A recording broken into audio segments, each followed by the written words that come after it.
नमस्कार दोस्तों, एक बहुत इंपॉर्टेंट न्यूज़ है और वो है न्यूजीलैंड और यूके से रिलेटेड। या आप किसी भी कंट्री में जब वर्क परमिट के बारे में सोचते हो या टूरिस्ट पे जाके उसको कन्वर्ट करवाने के बारे में, चाहे वो कनाडा है या कोई भी है, तो ये एक इन्फॉर्मेशन है। मैं पहले यहाँ दिखा देता हूँ, इसको मैं स्क्रीनशॉट कोशिश करूँगा, लगा दूंगा।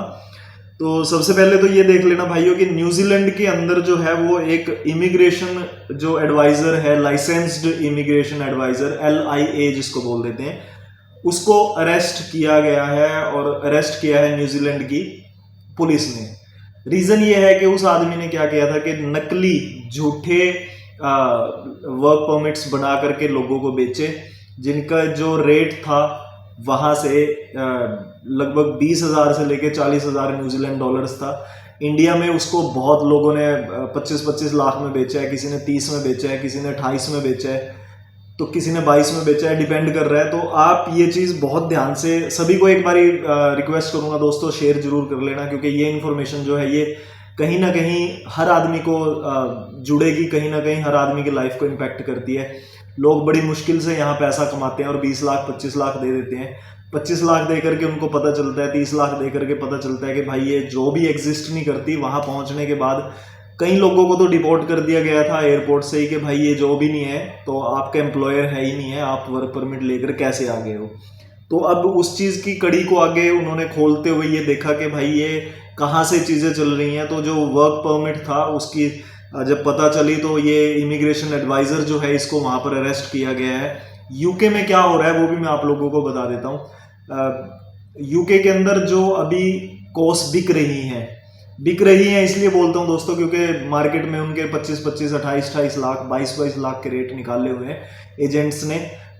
वही सेम चीज़ है कि एक घर के अंदर कंपनी खोल दी, उसका लाइसेंस ले लिया, कोर्स निकलवाई, एडवोकेट को 1500 पाउंड दिए और उससे एक कोर्स मिल जाती है।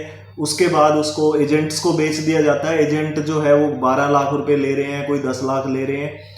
इसके बाद जब वो आप तक आती है तो आप तक आते आते वो 20 लाख और 22 लाख की हो जाती है। मैं यूके में रहा हूँ, मैंने पता है 2008 में जब हम लोग स्टडी पे हमने देखा था, वहाँ पर स्टडी पे बहुत बड़े बड़े फ्रॉड्स हुए थे।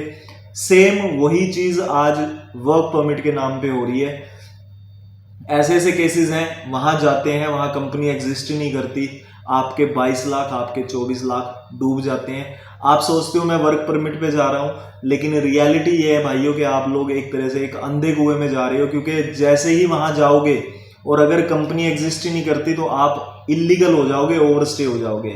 और जैसे ही आप ओवरस्टे हो जाते हो, आपका स्टेटस जो है वो इलीगल बन जाता है। उसके बाद ना आपका वीज़ा आगे एक्सटेंड हो पाएगा, ना आपको वहाँ लीगली काम करने की परमिशन है। इवन यहाँ तक होता है कि अगर आप जाते हो और आपका एम्प्लॉयर भी चेंज हो जाए, मान लीजिए आपने 6 महीने काम कर लिया और 6 महीने के बाद आपको ये पता चले कि जो कंपनी थी, वो एम्प्लॉयर था, वो चला गया, तो आप उसी टाइम, आपको टाइम पीरियड दे देते, 45 दिन या 60 दिन का टाइम दे देंगे कि भाई आपके पास इतने दिन का टाइम है या 90 दिन का टाइम है, आप अपना नया एम्प्लॉयर ढूंढ लीजिए या फिर कंट्री लीव कर दीजिए। ऐसे ऐसे बड़े फ्रॉड्स हो रहे हैं आज के टाइम में। प्लीज़ लोगों तक इसको शेयर करके पहुंचा दो कि भाई कहीं लुटने की ज़रूरत नहीं है आप लोगों को। ठीक है, आपको एक जाने का मोटिव रहता है, मैं मुझे पता है भाई यहाँ लाइफस्टाइल, वो ये जो न्यूजीलैंड में हुआ है यहाँ भी ये चीज़ क्लियर है। वहाँ की इमिग्रेशन अथॉरिटी ने ये चीज़ मानी है कि भाई लोग जो है वो पैसा देते हैं ताकि उनकी लाइफस्टाइल जो है वो एक अच्छी लाइफस्टाइल हो जाए, और इंडिया से या बांग्लादेश से वो लोग बाहर जा रहे हैं या जो भी किस कंट्री से वो रह सकते हैं, तो वो लाइफस्टाइल एक हर आदमी की ड्रीम है कि अच्छी कंट्री की लाइफस्टाइल हो, लेकिन थोड़ा ध्यान से उस चीज़ को चलें। मैं हमेशा ये कहता हूँ कि टूरिस्ट वीज़ा एक बेस्ट वीज़ा होता है। अगर आपको बाहर का लाइफ जाके पहले देखना है, लीगली आपको वहाँ ऑप्शंस मिलते हैं, जैसे यूके के अंदर सॉरी आपके ऑस्ट्रेलिया के अंदर मिलता है, आपको न्यूजीलैंड के अंदर लीगली ऑप्शंस मिल जाते हैं, कनाडा के अंदर मिल जाते हैं। तो आप एक उस जो राइट वे है उसको चूज़ कीजिए। टूरिस्ट वीज़ा के लिए अपनी प्रोफाइल रेडी कीजिए, आपको कुछ भी दिक्कत नहीं होती है। मैंने हर वीडियो में यही बोला है कि आप अपनी स्टेटमेंट चेक करवा लीजिए। पहले स्टेटमेंट चेक करके आप देख लीजिए कि आपका जो सही सिस्टम है वो किस तरह से रहेगा उसमें। फिर आप उसके बाद अपना टूरिस्ट वीज़ा लगभग फ्री ऑफ कॉस्ट ही बनता है भाई, 25-30 हज़ार में आप एम्बेसी फीस लगा करके अगर आपको टूरिस्ट वीज़ा मिल जाए, उसके बाद टिकट लें, आप जाएं और आप देखिए वहाँ लीगली क्या ऑप्शंस अवेलेबल रहते हैं आप लोगों के लिए। जब आपको लीगली कोई ऑप्शंस मिलता है तो उसको कन्वर्ट करना। अभी एक कुरुक्षेत्र से फ्रेंड है, मतलब ऐसे ही फ्रेंड बन गए थे क्योंकि मिलते जुलते रहते थे, आते थे। उनका कनाडा का वीज़ा लगा था, वो कनाडा के वीज़ा पे वहाँ गए। यहाँ उनको क्योंकि सेल्स में एक्सपीरियंस बहुत ज़्यादा था, अब टूरिस्ट वीज़ा पे वो कनाडा गए और उन्होंने वहाँ इंटरव्यू दिया।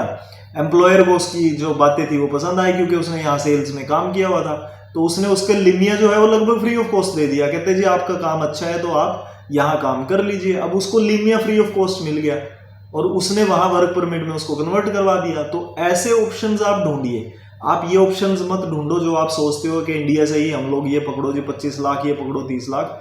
इन केसेस में बहुत केसेस ऐसे होते हैं जो फ्रॉड केसेस निकलते हैं। यूके के अंदर भी यही हो रहा है, आप यहाँ से जाते हो, कंपनी मिलेगी नहीं, फिर आप सोचते हो कि मैं कहीं बाहर काम करूं, या कंपनी मिलती है जिसको ओपन वर्क परमिट कह के लोग बेच रहे हैं। अब ओपन वर्क परमिट में क्या होता है जी, वो कहेंगे जी आप अपना टैक्स भी भर दो और हमें सैलरी दे दो, हम लोग आपकी सैलरी ट्रांसफर करते रहेंगे, टैक्स आपका भरते रहेंगे।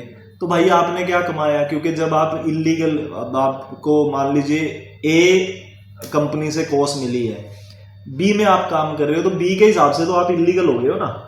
तो अब आप जब बी में इलीगल हो गए हो तो फिर बी वाला जो है आपसे, मान लीजिए 12 पाउंड का रेट है, तो वो कहेगा भाई मैं तो 6 दे रहा हूँ, करना है करो, नहीं करना ना करो। अब आप 6 पे मरोगे, काम दुगना करना पड़ा, आपकी जान को छापा आ गया। किसी दिन छापा पड़ गया तो जान को छापा पड़ेगा, क्योंकि वो उठाएंगे और वो घर भी नहीं जाने देंगे, वहीं से आपको डिपोर्ट कर देंगे। यूके के अंदर, यूके क्या किसी भी कंट्री में यही होता है भाई, आप अगर काम करते हुए इलीगल कहीं पकड़े गए, आपको घर भी नहीं जाने देते, सामान उठाने तो बहुत दूर की बात है। आपको पकड़ेंगे काम से और सीधा एयरपोर्ट ले जाएंगे, पेपर साइन करवाएंगे और बैग पे मारेंगे लाद के, जाओ जी पिछवाड़ा हो गया लाल, निकलो यहाँ से बाहर। तो ये जो चीज़ें हैं इनसे आपको बहुत बच के रहना है। बेस्ट तरीका होता है आप टूरिस्ट वीज़ा करो, या उनसे अच्छा होता है स्टडी वीज़ा। आपकी एज अगर अच्छी है तो आप स्टडी वीज़ा पे पहले प्रायोरिटी रखो, स्टडी वीज़ा के बेसिस पे आप चलाओ पहले अपना, अगर आपकी एज ठीक है और आपकी एजुकेशन सही चल रही है। अगर वो नहीं होता देन आप टूरिस्ट वीज़ा को देखिए। टूरिस्ट वीज़ा पे जाकर के आपको ऑप्शंस मिल जाते हैं कंट्रीज़ के अंदर। अब जैसे शेनिगन है, आप यूके छोड़ दो, बाकी बहुत कंट्रीज़ हैं भाई जहां आपको इतने अच्छे ऑप्शंस मिलते हैं। आप जाके टूरिस्ट पे वहां आप लीगली सब कुछ कर पाओगे और बहुत सस्ते में कर पाओगे। तो ये जरूरी है क्या आप लोगों को इस तरह धक्के खाने और ये 25-25 लाख 30-30 लाख दे के फिर बाद में रोते फिरते हैं हम लोग कि भाई ये तो मैं तो ऐसे लूट गया जी, एजेंट ने मेरे इतने खा लिए, फलाने ने ढिमकाने ने इतने खा लिए। यूट्यूब पे वीडियोस भरी पड़ी हैं, आप लोग उनको देखते नहीं हो, शेयर करते नहीं हो, ट्रस्ट कर लेते हो दूसरे पे, यार उसका बंदा गया था। भाई ठीक है उसका बंदा गया होगा किसी टाइम पे, लेकिन अब ये देखो ना कि अभी क्या प्रोसेस चल रहा है। तो आप लोगों को यही कहूँगा, बड़े ध्यान से, बहुत प्यार से, हर चीज़ के रास्ते होते हैं लेकिन रास्ते खोजने पड़ते हैं। बाकी जुड़ने के लिए आप सबका बहुत बहुत धन्यवाद है दोस्तों, थैंक यू।